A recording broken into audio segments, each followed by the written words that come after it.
Hi, let me get my chair straight. Um, this is a story I came across a little bit ago that I had posted into my email, and I totally kind of forgot about it. I wanted to do a video on it because it seemed kind of interesting. It is entitled "The Seattle That Could Have Been: Infrastructure Ideas That Didn't Pan Out." It says here, the city of Seattle decided to forego the hotly debated protected bike lanes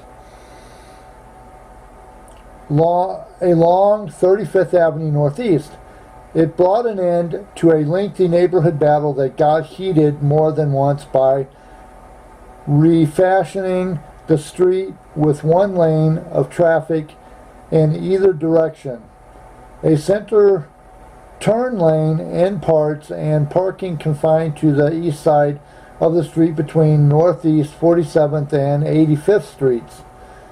It's talking about bike lanes. I was hoping it would be a little different than that. Like, I was hoping this article would be more about buildings in downtown Seattle and how it affects the skyline. Because at one time, Seattle was strategically placing buildings that complemented the skyline. It had a particular feel to it, like here's the Space Needle over here. Here's the CenturyLink Arena down here where the Seahawks have played forever.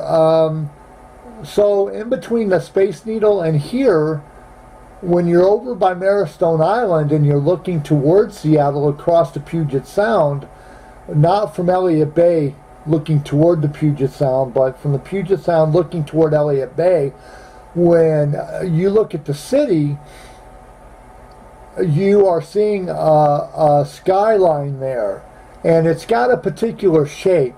It's like if you took that skyline and you darkened it out to where the background is white and everything is dark, including the Space Needle. It's just one huge, like you take a piece of onion skin paper, tracing paper, and you take a photograph of the skyline looking from the space, looking from probably Marrowstone Island over to Seattle. And you take a photograph of that, and then you take that and you sketch around, you trace around the outline of the skyline of downtown, and you marker that in all black. So everything is just solid black. It's like one black mass. Then you take a white grease pencil, and you take the white grease pencil and you can draw in a building, and you draw in another building, buildings that you want to build. But it's got to complement the city skyline because it can't be too tall. They got office buildings that are tall, but that makes up part of the skyline. The way I was under the impression that they were trying to do was they were going to be adding a whole ton of junk in downtown, and it was going to destroy the look of the city. It was just going to be like New York. New York is just a jumbled mess. But in New York, it's very neighborhoody. It's very neighborhood oriented. So instead of the city as a whole, like Seattle as a whole, you don't really, it's like you don't go to downtown Seattle. The neighborhood you live in has a grocery mart, it's got a small theater, it's got this, it's got that, so you stay in your neighborhood. And for you, that's it. But for me, I liked being in downtown Seattle. That's where it was happening. It was hip. I enjoyed it. I'd be up in Capitol Hill when I would go back to my apartment. I could walk down the hill to go to downtown Seattle. Working at the Pike Place Market was cool. You know, if I got any kind of groceries, I can just walk my butt slowly back up the hill and go home. Although Capitol Hill had its own perks, and it had stores It had flower shops. It had grocery stores. It had a small theater. I just lived in Capitol Hill. I didn't. I mean, I stayed. I had an apartment in Capitol Hill, and that's where I slept. But I didn't live in Capitol Hill. Capitol Hill for me was not the end all be all. Some people, that was their neighborhood. Capitol Hill was their place. Me, my place was downtown. My place was the Space Needle. My place was Pioneer Square. My place was the seafood down on the pier, the wharf. The Space Needle for dinner. Coffee shops downtown. You know, you could go to like different places in the Pike Place Market where you could buy groceries, and you know, if you just wanted a little snack, there were places where you could go pick you up a little snack of something. Like, I love ham. I love honey Virginia ham. I like Black Forest ham. I love ham. So I could go and I could have them slice me off a couple of slices of ham and put it in a little baggie, and I could be walking around and I could be eating my ham. I could be looking at stuff. You know, it was like really cool. But that was back when the Brass Pig was still on the ground in front of the seafood fish market. Now, because somebody ran into the Brass Pig is on top of it's like a porch, on the top of a porch, but it's not really a porch. It's just it's hard to explain, but if you've ever seen photos or you've ever been there, you know what I'm talking about. So,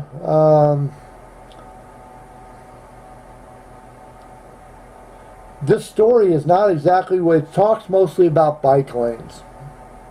That's not what I wanted. So let me peruse this real quick and see if it's going to talk about other things. There's been several things that Seattle wanted to do, and there's a guy on YouTube, I don't want to say his name, but he does a lot of things about Tacoma, and he does a lot of things about Seattle, and he talks about like the underground highway they were going to build, the underpass, and he talks about various things. He's very knowledgeable. I would give him a shout out in one of my videos, but I don't know if he'd be comfortable with that, so I'm just going to use him generically, and if he ever bumps into my videos, he'll know that I'm talking about him without talking about him, because he's a cool guy. He's very knowledgeable. He hasn't been in the state of Washington a really, really long time, but he seems to kind of be up on a lot of stuff. Me, I keep things kind of surfacey when I do my videos, because I love Seattle, but it's like the Seahawks. I love watching the Seahawks play, but I couldn't tell you who the linebacker was. I couldn't tell you who the forward was. You know, I just like watching them play. They're my team. But I couldn't tell you who the players are. So people say, oh, you're not a big Seahawks fan. No, I'm a Seahawks fan. I'm just not a Seahawks fanatic. Yeah, so there has been several times throughout Seattle's history where they've rebuilt. They've added to. But Seattle as a whole, the people that lived in Seattle, that love Seattle, that want to take care of Seattle, that are very protective of Seattle. Now you've got transplants that have moved into Seattle that don't care about Seattle. They don't care about how it looks. They don't care about the look being the same. If the parks got taken out, probably they wouldn't even care. If they took out the parks and the recreational areas and they added apartment complexes, they wouldn't care. Because they don't love Seattle. They're only there until something better comes along. If all of the tech industry left Seattle, if Amazon left, Microsoft I don't think will ever leave. Microsoft will always be there, because Microsoft is part of Seattle, as Seattle is a part of Microsoft. But you got Jeff Bezos of Amazon. If Amazon was to dry up, say the housing market got so expensive and the rent got so high to where apartments were like $10,000 a month. $10,000 a month. And the houses got to be where they were like $1 billion to buy a house. If it ever got that high, and everybody couldn't afford it, so they just up and left Seattle, and it became like a ghost town, I can see that happening, because the people that love Seattle now, the people that are born and raised here from way back, that have been here for like generations, they're being forced out by the transplants that don't give a crap about Seattle. Now, I don't really like using curse words, but once in a while I'll say a few words that are cursing, and I'll sometimes get a little upset and angry about stuff. But I try to keep things as civil as possible, because, you know, people need to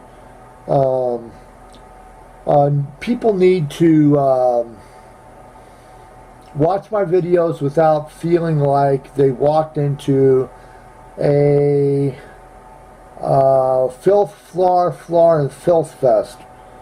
Let me see see how many minutes I got. Oh, okay.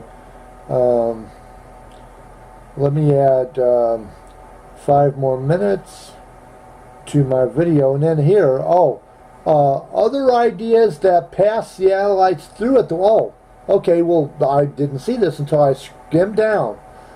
This is I'm probably going to have to edit my video and maybe take out some of that other junk I just said, or I'll leave it in. If you've gotten this far, thank you. I appreciate it. It says, other ideas that past Seattleites threw at the wall, even if they couldn't make them stick.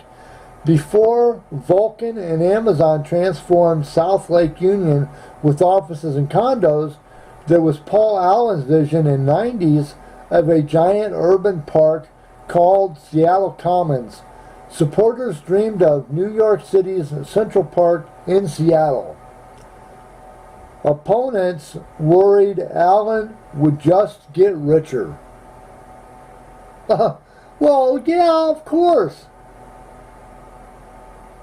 Seattle Commons at South Lake. Hold on. Seattle Commons at South Lake Union. Instead, they killed it twice. The last time in 1996. Now, I was living in Seattle at that time, but I don't remember that, because that wasn't a focus of mine. I was kind of young, and I didn't really have my head in the game. I loved Seattle, but I was not as hands-on and so political like I am now. Seattle Center Jelly Bean. This concept emerged in 2012. Contests for dreamy ideas for when Memorial Stadium is demolished. The floating jelly bean was envisioned as a cloud that manufactured fog, rain, shade, light. It didn't win. I wonder why. A 1960 proposal for a swimming pool at Golden Gardens. Seward Park to Mercer Island Bridge. Before there was the I-90 floating bridge, there was this 1927 proposal for a bridge or underwater tunnel. Wow, that could have been cool. It'd be like the Holland Tunnel, maybe, out of New York. A 1970s design for a waterfront park in Seattle could have been the inspiration for BLOKUS Blocus. This idea for a changing tube of a monorail, this idea for a hanging tube of a monorail was proposed in 1958 for the World's Fair and rejected. What if Seattle's famous ramps to nowhere had gone somewhere? These dead-end ramps in the Arboretum were part of the These dead-end ramps in the Arboretum were part of the R.H. Thomas Expressway. Good thing the R.H. Thomas Freeway never went through. Where would summer swimmers jump from in the Arboretum? But Seattle's ramp to nowhere were to be torn down by 2016 as part of major improvement projects, though some bits still linger. A grim-looking model called for high-rises at the Pike Place Market as part of a 1968 urban renewal plan. Speaking of people movers, Ballard might have looked quite different if the embattled Green Line monorail had been successful. The plan, originally for a 14-mile West Seattle to Ballard line, died in 2005 after financing problems surfaced. Taxpayers paid nearly $125 million for a project that never happened, which leads me to this question: what happened to that $125 million? Did anybody ask? Does anybody care? Should we care? I think we should. It was a 1958 idea for a people mover on Westlake Avenue called the Carveyor.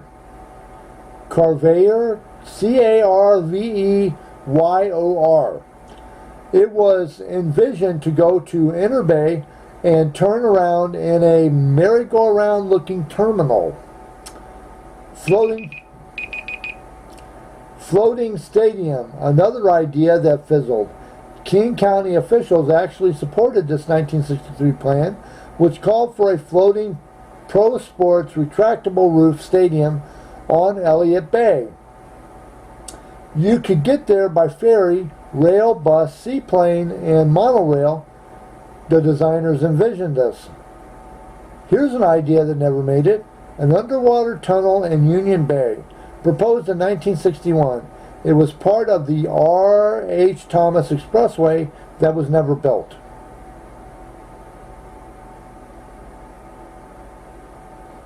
Okay, well, that was a little bit more information than I thought was available.